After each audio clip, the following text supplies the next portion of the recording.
ఏ పవన్ కళ్యాణ్ బుద్ధి లేదా? నేను అడిగానా నీకు ఎంతమంది పెళ్ళాలో అని? నువ్వు అన్నావు ఆడవాళ్ళని మా పేరు పెట్టి కొడతాను. ఏ పంజాబ్ అమ్మాయి నువ్వు మోసం చేయలేదా? ఆమె కడుపు చేయలేదా? ఆమె డబ్బులు నుంచి పంపించలేదా? నోరు పంపించలేదా? నువ్వు రాజకీయ నాయకుడువా? బ్రోకర్ కాడి నువ్వు, లోఫర్ కాడి నువ్వు. ఎంతమంది ఆడపిల్లల జీవితాన్ని నాశనం చేస్తూ మళ్ళీ వాళ్ళ మీద పడ్డావా అని నిన్నే అనకూడదా? మా ఇళ్ళ మీద పడతావా? నేను విమర్శిస్తే ఎందుకులా రాజకీయాల్లో రాయటం? నువ్వు సినిమా డబ్బులు సంపాదించుకోవచ్చు కదా. రాజకీయాలు వచ్చినప్పుడు ఎన్టీ రామారావు కూడా విమర్శించారా? ఆయన నవ్వుతూ వెళ్ళిపోయాడు. అది హుందాతనం అంటే. నిమ్మకానికి హుందాతనం తెలుసా?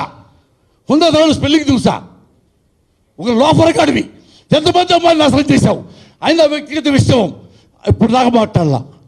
ఎప్పుడు మా ఇంటిని తలుపు కొట్టావో అప్పుడు నాకు బాధ వచ్చింది. నేను బాధపడకూడదా సార్?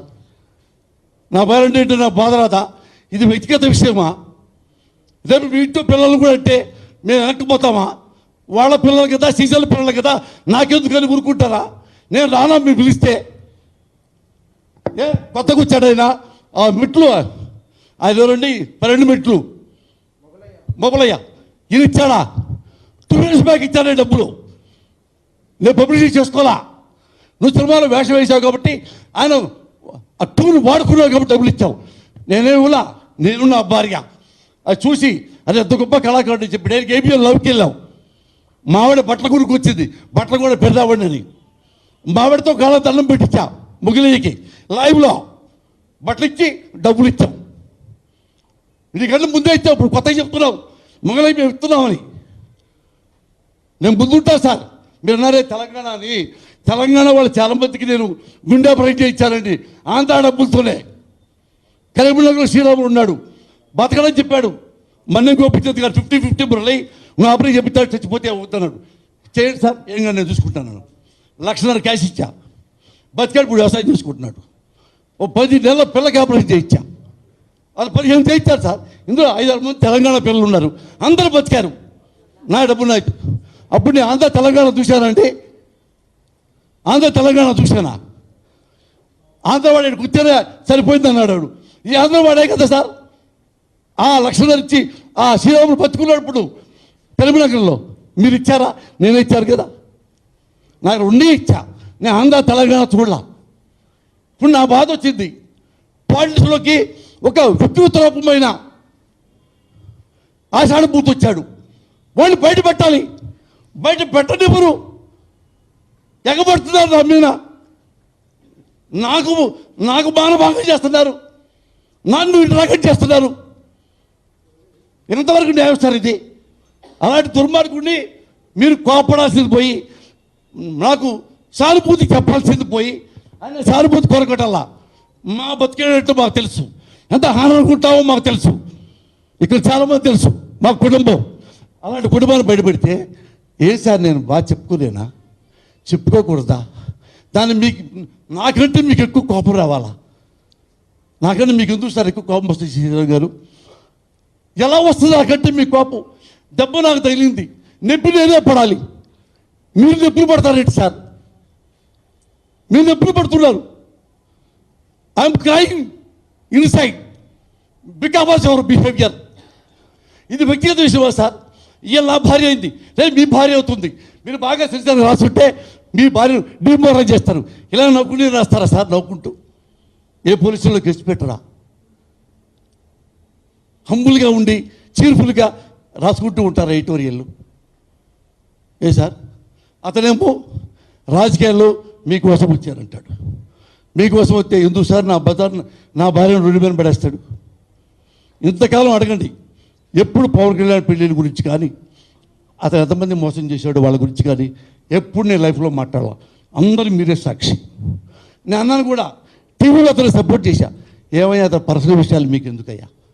కానీ అతను ఇవన్నీ తెలిసి ఎలక్షన్లో ఓడిపోయిన కాడ నుంచి ఒక సైకోలో తయారయ్యి ఎవరమన్నా వాళ్ళకి ఫ్యాన్స్ ద్వారా టార్గెట్. ఏ చిరంజీవి గారు చెప్పలా, ఏ ఫ్యాన్స్ సినిమా చూడండి, మీ పని మీరు చూసుకోండి, బాగుంటే నాకు దండలేయండి, నోరు ముసి ఇంటికెళ్ళండి అన్నాడు చిరంజీవి గారు. వెళ్ళిపోయాడు.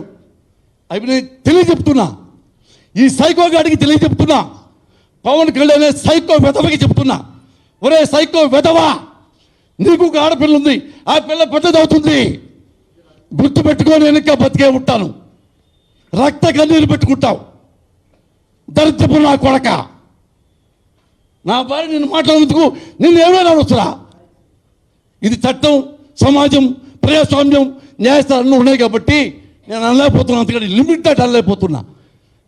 నాగరికత నేర్చుకో, సంస్కృతి నేర్చుకో, మానవత్వం తెచ్చుకో, ఆడవాన్ని గౌరవించు. నీకేం తెలుసు ఆడదాన్ని గౌరవించుతావు?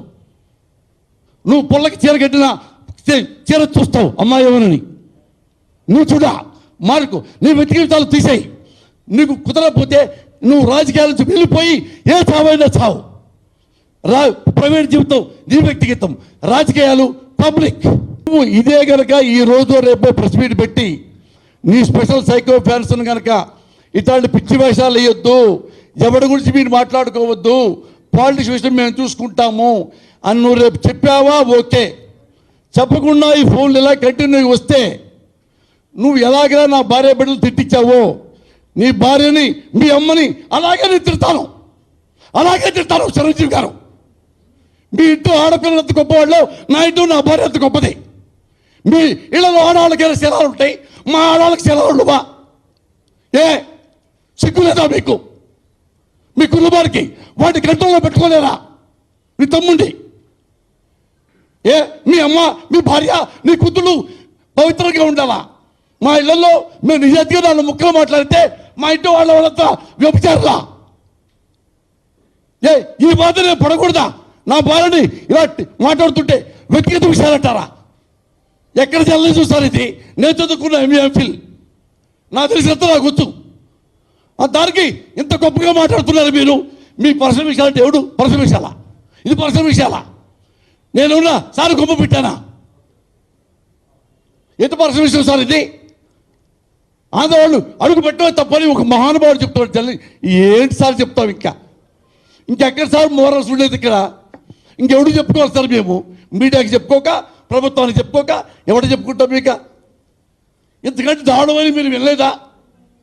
దారుణమని మీరు వెళ్ళలేదా?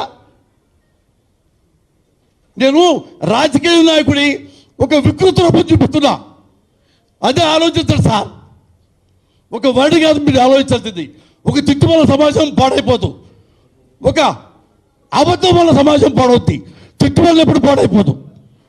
అబద్ధాలు చెప్తే ఏమైనా అవుతుంది, ప్రభుత్వాలు కూడా పడిపోతాయి. తిట్టు వల్ల ఏమవుతుంది సార్? ఏం తిడితే నా పెయిన్ నాకు వెనక్కి వస్తుంది. ఏ పవర్ కళ్యాణ్ బుద్ధి లేదా? నేను అడిగానా నీకు ఎంతమంది పెళ్ళాలో అని? నువ్వు అన్నావు ఆడవాళ్ళని మా పేరు పెట్టి కొడతాను. ఏ పంజాబ్ అమ్మాయి నువ్వు మోసం చేయలేదా? ఆమె కడుపు చేయలేదా? ఆమె డబ్బులు నుంచి పంపించలేదా? నోరు పంపించలేదా? నువ్వు రాజకీయ నాయకుడువా? బ్రోకర్ గాడి నువ్వు, లోఫర్ గాడి నువ్వు. ఎంతమంది ఆడపిల్లల జీవితాన్ని నాశనం చేస్తూ మళ్ళీ వాళ్ళ మీద పడ్డావా అని నిన్నే అనకూడదా? మా ఇళ్ళ మీద పడతావా? నేను విమర్శిస్తే ఎందుకులా రాజకీయాల్లో రాయటం? నువ్వు సినిమా డబ్బులు సంపాదించుకోవచ్చు కదా. రాజకీయాలు వచ్చినప్పుడు ఎన్టీ రామారావు కూడా విమర్శించారా? ఆయన నవ్వుతూ వెళ్ళిపోయాడు. అది హుందాతనం అంటే. నిమ్మకానికి హుందాతనం తెలుసా? హుందాతనం స్పెల్లింగ్ తెలుసా? ఒక లోఫర్ కాడివి. ఎంతమంది అమ్మాయిని నాశనం చేశావు? ఆయన వ్యక్తిగత విషయం ఇప్పుడు దాకా మాట్లాడాల. ఎప్పుడు మా ఇంటి తలుపు కుట్టావో అప్పుడు నాకు బాధ వచ్చింది. నేను బాధపడకూడదా సార్? నా పేరెంట్ ఏంటంటే నాకు బాధ రాదా? ఇది వ్యక్తిగత విషయమా? రేపు మీ ఇంట్లో పిల్లలు కూడా అంటే మేము వెనక్కిపోతామా? వాళ్ళ పిల్లలు కదా, సీజన్ల పిల్లలు కదా, నాకెందుకని ఊరుకుంటారా? నేను రానా మీరు పిలిస్తే?